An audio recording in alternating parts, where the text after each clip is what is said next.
본문의 말씀 가지고 아나니아와 삽비라라는 제목의 말씀을 함께 나누겠습니다. 우리가 먼저 성경을 볼 때 주의해야 하는 것이 있습니다. 성경에 나오는 여러 가지 사건과 기적들은 그 자체로도 아주 중요한 의미를 담고 있습니다. 그러나 사건과 기적을 통해서 하나님은 우리에게 더 큰 내용을 가르치고 계십니다. 오늘 본문의 말씀 속에 이 아나니아와 삽비라의 죽음이라는 것은 단순한 죽음이라는 사실을 설명하는 것을 넘어서 그 안에 담겨 있는 중요한 의미가 있다는 것입니다. 이것을 우리가 기억하고 이 말씀을 들어야 혹 시험에 들거나 또 마음이 어렵지 않고 이 말씀이 이런 의미를 우리에게 가르치고 있구나 하는 것을 깨닫게 될 것입니다. 그런 생각을 가지고 어떤 말씀을 우리에게 주시는가 함께 살펴보기를 원합니다. 오순절 성령께서 임하신 후 초대교회는 굉장히 큰 성장과 놀라운 능력을 나타내기 시작합니다. 베드로의 설교 한 편을 통해서 수천 명의 사람들이 예수 앞으로 돌아오는 엄청난 능력이 일어나죠. 한 번도 나면서부터 일어서 본 적이 없는 인생입니다. 그런데 나사렛 예수의 이름으로 일어나는 놀라운 기적이 초대교회 안에서 보여지게 되죠. 뿐만 아니라 당시에 가장 큰 힘과 권력을 가진 사내들인 공회조차도 학문 없는 범인에 불과한 베드로와 요한 앞에 쩔쩔매는 모습을 성경은 우리에게 보여주고 있어요. 이처럼 성령의 강림과 성령의 충만함 속에 초대교회는 영적인 승리와 성장을 이루어가는 모습을 성경은 우리에게 보여주고 있습니다. 그런데 이러한 과정 속에 오늘 아나니아와 삽비라에 관한 이야기가 등장하고 있는 거예요. 잘 성장하고 놀라운 능력을 나타내던 중에 큰 실패를 성경이 우리에게 보여주고 있는 거죠. 그렇다면 이 말씀을 통해서, 이 사건을 통해서 성경이 이 아침 우리에게 무엇을 가르치고 있는가? 아나니아와 삽비라는 하나님 앞에 드려야 할 것을 드리지 않고 뒤로 감추게 됩니다. 그 결과를 성경이 설명하죠. 3절에서 5절을 같이 한번 다시 보겠습니다. 같이 읽어요. 베드로가 이르되 아나니아야 어찌하여 사단이 내 마음에 가득하여 내가 성령을 속이고 땅값 얼마를 감추었느냐.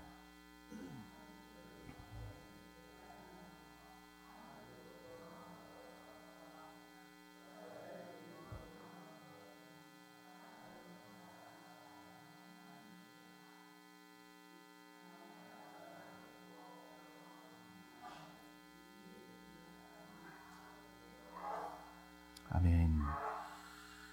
베드로가 아나니아에게 이렇게 말합니다. 땅을 팔기 전에도 그 땅은 내 것이고 땅을 판 뒤에도 판 값으로 얻은 그 돈도 내 것이라. 이렇게 말하죠. 팔기 전에 땅도 내 권한 안에 있고 판 뒤에 받은 돈도 내 권한 속에 있다는 거예요. 하나님 앞에 드릴 권한도 드리지 않을 권한도 누구에게 있어요? 아나니아에게 있다는 것입니다. 그러니까 안 드려도 된다는 거죠. 그죠? 그러니까 오늘 본문은 헌금을 떼먹으면 죽는다. 이걸 말씀하고 있지 않다는 거예요. 권한이 누구에게 있어요? 아나니아에게 있는 거예요. 드릴 권한, 드리지 않을 권한이 누구에게 있는 거예요? 우리에게 있는 거예요. 안 드려서 죽이시는 분이 우리 하나님이 아니라는 것입니다. 만일 헌금을 안 드려서 죽는다면 여러분 오늘 제가 누구랑 예배를 드리겠습니까? 시체들을 쌓아놓고 또 시체가 앞에서 설교하겠죠. 그죠? 하나님은 헌금을 하지 않는다 해서 우리를 죽이지 않으십니다. 우리의 연약함을 아시는 거예요. 우리의 실수를 인정하시는 거예요. 때로는 자녀의 학원비 때문에 못 떼먹습니까? 11조를 떼먹기도 하는 거예요. 안 죽었죠? 노후를 준비하기 위해서 성실하게 헌금 생활을 하지 않을 때도 있어요. 하나님 우리 안 죽이신다고요. 그러니까 본문이 우리에게 가르치는 것은 헌금에 대한 강조도 아니고 헌금을 하지 않으면 죽는다, 우리를 두렵게 하는 말씀도 아니라는 것입니다. 그렇다면 이 아나니아와 삽비라의 죽음을 통해서 성경이 우리에게 가르치는 것은 무엇인가? 여기에 본문의 사건이 갖는 사실 뒤에 감추어져 있는 중요한 의미가 있다는 것을 이 아침 우리가 확인하기를 원합니다. 따라서 한번 해보겠습니다. 신앙의 방향과 목적을 바르게 하라. 이걸 우리에게 말씀해주고 있는 거예요. 우리가 가는 신앙의 방향, 이 말씀 앞에서 잘 한번 점검해봐라. 우리가 가는 인생의 길, 그 목적지가 과연 어디를 향해 가고 있는지 이 말씀 속에서 잘 한번 점검해봐라. 이걸 말씀하고 계시는 거죠.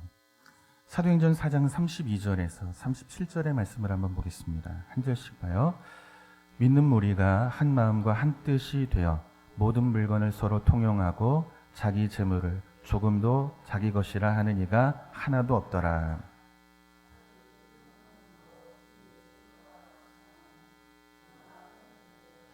그 중에 가난한 사람이 없으니 이는 밭과 집 있는 자는 팔아 그 판 것의 값을 가져다가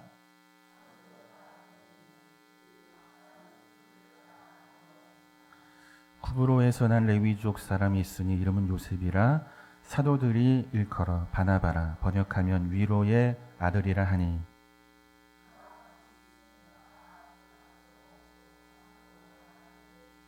아멘. 굉장히 아름다운 초대교회의 모습이죠. 그런데 이 말씀이 우리에겐 부담이 되기도 합니다. 초대교회에는 가난한 사람이 없었다, 성경은 말씀하고 있어요. 내 것을 내 것이라 주장하는 자들이 없었기 때문이죠. 어떻게 모은 재물입니까? 땀 흘려서 성실하게 쓸 것 안 쓰고 아껴서 그렇게 열심히 모은 재물입니다. 집이고 땅입니다. 이걸 팔아서 교회 앞에, 사도들 발 앞에 내놓고 있는 것입니다. 그래서 초대교회 안에는 가난한 사람이 없었다는 거죠.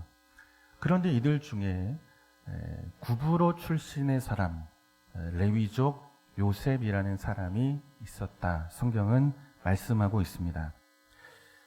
주석을 보니까 이 요셉을 지주라는 말로 설명을 하고 있어요. 그러니까 아마 땅도 많고 또 집도 굉장히 크고 또 재물도 많았던 사람이었던 것 같습니다.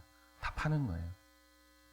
그리고 교회 앞에, 사도들의 발 앞에 가져다 놓습니다.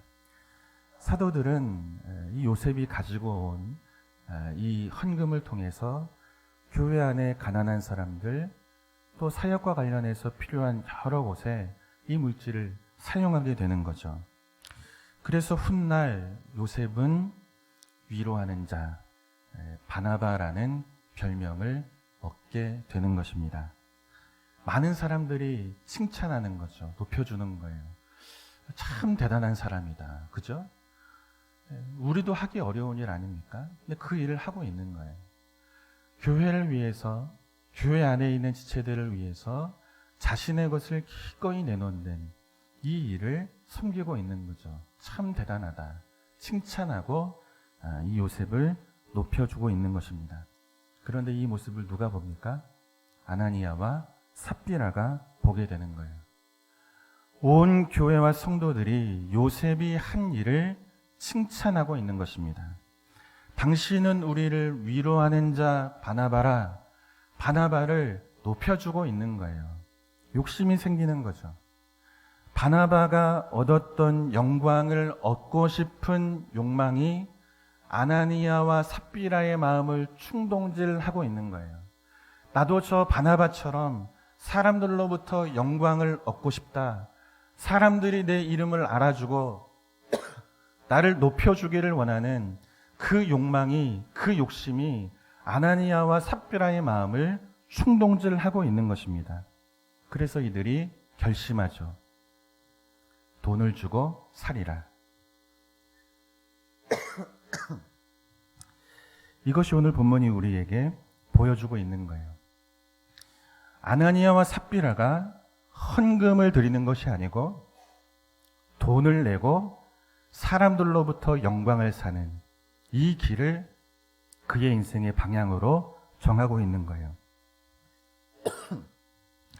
똑같은 내용을 보여주고 있는 부분인데요. 누가복음 18장 10절에서 14절 같이 한번 읽겠습니다. 두 사람이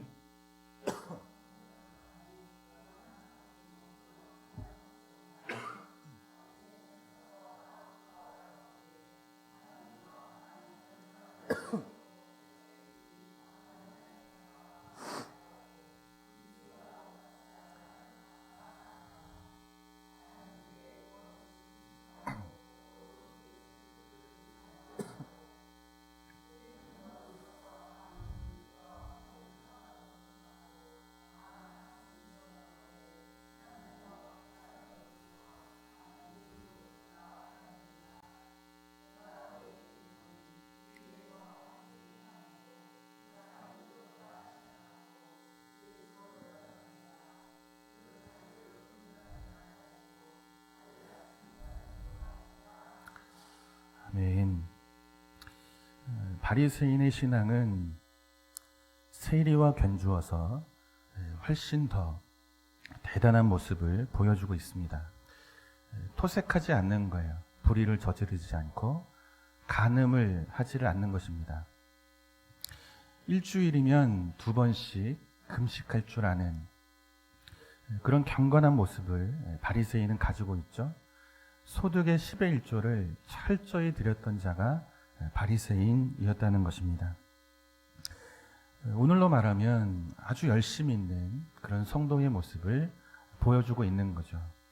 그런데 하나님은 바리새인의 기도에 응답하지를 않으십니다. 열심히 있는 사람이잖아요. 거룩하고 또 경건하고 다른 그 누구와 견주어서도 비교할 수 없는 그런 탁월한 신앙인의 모습을 가지고 있는데 하나님은 바리새인의 기도에 응답하지를 않으십니다. 아시는 거죠. 돈을 팔아 돈을 내어주고 세상의 영광을 취하려 했던 아나니아와 삽비라처럼 이들은 신앙의 경건과 거룩을 팔아 사람들로부터 명예와 존경을 얻는 길을 가고 있는 거예요. 겉으로 보여지는 것은 헌금을 드리는 것처럼 보이죠. 그런데 돈을 주고 사람들로부터 영광을 사는 것이 아나니아와 삽비라가 가는 신앙과 인생의 방향이었던 거예요. 마찬가지라는 거죠. 겉으로 보여지는 것은 경건이고 거룩인 거예요. 그런데 거룩과 경건을 팔아서 세상의 명예와 존경을 사고자 했던 사람들이 바리새인이었던 것을 주님은 아시는 거죠. 응답하지를 않으시는 거예요. 요즘은 듣기 어려운 이야기입니다. 신학교 동기 목사님이 계세요. 근데 저보다 10살이 많으신 분이에요. 그러니까 신학교를 늦게 오신 거죠. 졸업을 하고 이제 바로 개척을 하셨어요. 개척한 목사님에게 가장 큰 소망은 뭐겠습니까? 제발 좀 교회에 누구 한 사람 왔으면 좋겠는 거예요. 근데 그렇게 안 오는 거예요. 개척은 하고 십자가는 세웠는데 성도들이 모이지 않으니까 얼마나 힘들겠습니까? 기도하고 또 기도하다가 결심을 하신 거예요. 이제 교회 성도가 올 때까지 강단에서 안 내려가리라. 이 결심을 하신 거예요. 이제 밥때가 되면 사모님이 밥을 차려가지고 강단 위로 이렇게 올리죠. 그리고 잘 때가 되면 강단에 이불을 깔고 강단에서 주무시는 거예요. 그런데 놀라운 건 한 3개월 정도 지났을 무렵 사람들이 교회를 찾아오기를 시작했습니다. 어떤 이야기를 하며 찾아왔는가 하면 우리 동네 대단한 목사님이 오셨어 하고 찾아오는 거예요. 특별한 능력이 있는 목사님이 교회를 세웠어. 이렇게 말하면서 교회를 찾아오는 거죠. 동기 목사님의 열심과 또 하나님에 대해 교회에 대한 열정을 폄훼하고 싶은 마음은 조금도 없습니다. 그런데 문제는 어디에 있습니까? 우리의 경건을 파는 거죠. 우리가 가지고 있는 거룩을 파는 거죠. 욕심을 채우기 위해서. 내가 원하는 욕망을 채우기 위해서 우리의 신앙을 수단으로 삼는 목회자들이 있다는 것입니다. 똑같은 거예요. 나는 저 세리와 같지 않습니다. 무슨 이야기죠? 더 거룩하다는 거죠. 더 경건하다는 거죠. 나는 토색하지 않고 불의를 저지르지 않고 일주일에 2번 금식하고 그리고 철저하게 소득의 11조를 드린다는 거예요. 세리와 다르다는 거예요. 경건을 파는 거죠. 이것으로 무엇을 얻습니까? 존귀를 얻고자 하는 거예요. 사람들로부터 영광을 얻기를 원하는 거예요. 사람들에게 칭찬을 얻기를 원하고 있는 것입니다. 가는 길과 가는 방향이 신앙의 목적지가 틀리다는 거죠. 반면 세리는 얼굴조차 들지를 못하고 고개를 푹 숙이고 가슴을 치며 기도하는 거예요. 주여 저는 죄인입니다. 누구의 기도에 응답하십니까? 여러분 세리의 기도에 응답하신 줄로 믿습니다. 하나님은 속일 수 없기 때문에 그래요. 우리가 어떤 마음으로 하나님 앞에 있는지 하나님을 우리는 속일 수가 없는 거예요. 사람은 속죠. 저 사람 대단해. 저 목사 참 대단해. 어떻게 강단에서 내려오지 않고 저렇게 기도하고 또 기도하고 그렇게 살까? 저 사람의 경건함은 참 대단해. 사람들은 속아요. 그러나 하나님은 속지를 않는다고요. 누구의 기도에 응답하십니까? 세리의 기도에 응답하고 계시는 것입니다. 결국 신앙의 싸움이라는 것은 어떤 길로 갈 것인가, 이것을 정하는 싸움이 신앙의 싸움인 것입니다. 여러분, 하나님 얻는 길을 가기를 주님의 이름으로 축원합니다. 세상의 영광을 얻기 위해 우리의 영적인 경건함과 거룩함을 팔아먹는 자가 되지 말아야 한다는 거예요. 아나니아가 그 길을 가는 거죠. 세상의 칭찬과 영광과 명예를 얻기 위해 헌금이라는 거룩한 신앙의 고백을 팔아먹고 있는 거예요. 그냥 두지를 않으시는 거죠. 그 길은 생명이 없는 길이니까. 바리새인 역시 세상의 명예와 영광을 얻기 위해 금식과 11조라는 신앙의 고백을 팔아먹는 거예요. 그러니 하나님께서 응답하지 않으시는 거예요. 하나님은 속지 않으십니다. 여러분, 우리의 내면에 있는 이 신앙과 인생의 방향이 하나님의 영광을 향해 고정되기를 다시 한번 주님의 이름으로 축원합니다. 우리 말씀한 것을 볼게요. 누가복음 12장 13절에서 21절입니다.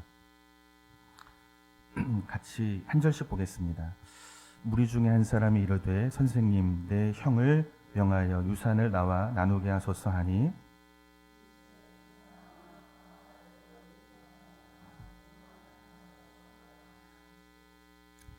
그들에게 이르시되 삼가 모든 탐심을 물리치라.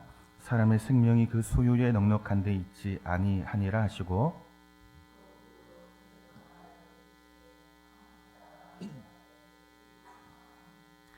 심중에 생각하여 이르되 내가 곡식 쌓아둘 곳이 없으니 어찌할까 하고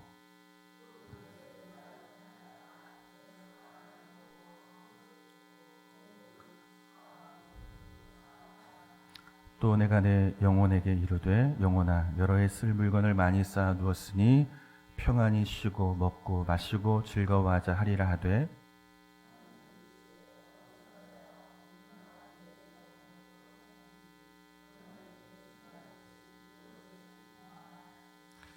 함께 보겠습니다. 자기를 위하여 재물을 쌓아두고 아멘. 얼마 전에 우리 둘째 딸이 친구들을 데리고 왔어요. 신경이 쓰이잖아요, 부모는.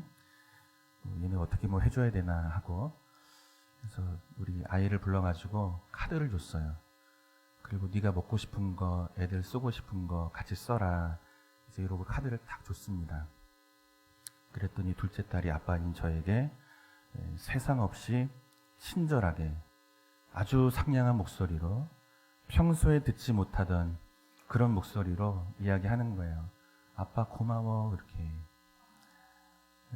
여러분, 물질이 갖는 힘과 위력이 여기에 있습니다. 자녀가 변화됩니다. 물질이 이렇게 힘이 있는 거예요. 위력이 있는 거예요.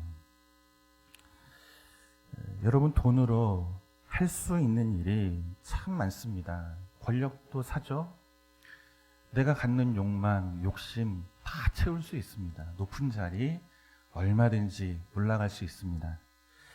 아나니아와 삽비라가 원했던 사람들로부터 받는 칭찬, 명예, 영광, 여러분 돈을 주면 살 수 있습니다. 하나님은 속일 수 없지만 바리새인이 누렸던 명예와 존경도 다 얻을 수 있습니다. 돈이 갖는 힘이 여기에 다 있는 거죠. 그러나 아무리 많은 물질을 창고에 가득가득 채운다 할지라도 살 수 없는 것이 있습니다. 여러분, 영원한 생명은 얻을 수가 없는 거예요. 돈을 주고 사람들로부터 존경은 얻을 수 있어요. 참 대단하다. 당신 같은 신자 본 적이 없다. 참 대단한 사람들이 모여있는 교회가 성현교회다. 사람들의 칭찬, 영광, 명예 다 살 수 있습니다. 그러나 살 수 없는 것이 있어요. 영원한 생명은 살 수가 없는 거예요. 어리석은 자요. 하나님께서 오늘 밤 내 생명을 취하신다고 하시면 내가 그토록 수고하고 준비한 것이 누구의 것이 되겠느냐. 돈으로는 영원한 생명을 살 수가 없는 것입니다. 그런데 아나니아와 삽비라는 여기에 묶여 있는 거예요. 돈으로 영광을 사는 길을 걸어가고 있는 거죠. 방향이 틀렸다는 것입니다. 생명 얻는 길로 가라고 말씀하는 거죠. 오늘 본문 3절과 6절을 읽고 정리하겠습니다. 그 길의 끝을 이렇게 설명하는 거예요. 같이 읽어요. 베드로가 이르되 아나니아야 어찌하여 사탄이 내 마음에 가득하여 내가 성령을 속이고 땅값 얼마를 감추었느냐. 땅이 그대로 있을 때에는 내 땅이 아니며 판 후에도 내 마음대로 할 수가 없더냐. 어찌하여 이 일을 내 마음에 두었느냐. 사람에게 거짓말한 것이 아니요 하나님께로다. 아나니아가 이 말을 듣고 엎드러져 혼이 떠나니 젊은 사람 아멘. 아나니아와 삽비라는 초대교회 안에 있었던 사람이에요. 그러나 그 삶의 중심은 하나님이 아니고 물질에 있고 물질을 통해 욕심을 채우고자 하는 길을 걸어가고 있는 것입니다. 그러나 그 길은 무엇으로 연결됩니까? 혼이 떠나는 길이고 죽어 장사되는 길이라. 생명 없는 길인 것을 말씀하고 있는 것입니다. 사랑하는 성도 여러분, 오늘 우리가 가는 이 믿음의 길은 어떤 길, 어떤 방향을, 어떤 목적지를 향해 가고 있습니까? 많은 사람들로부터 영광과 칭송받는 길을 가는 것처럼 보이지만 때로는 실상 아나니아와 삽비라처럼 세상의 영광을 얻기 위해 거룩한 신앙의 행위를 팔아먹는 자로 살아가고 있지 않습니까? 헌금이 아니라 물질로 영광을 얻는 길, 이 길을 가고 있지 않습니까? 점검해 보라는 것입니다. 하나님은 속지 않으십니다. 하나님 앞에서 우리가 가는 길을 잘 점검하고 오늘을 영원한 것을 준비하는 시간으로 그렇게 소중하게 살아내는 저와 여러분 될 수 있기를 주님의 이름으로 축원합니다.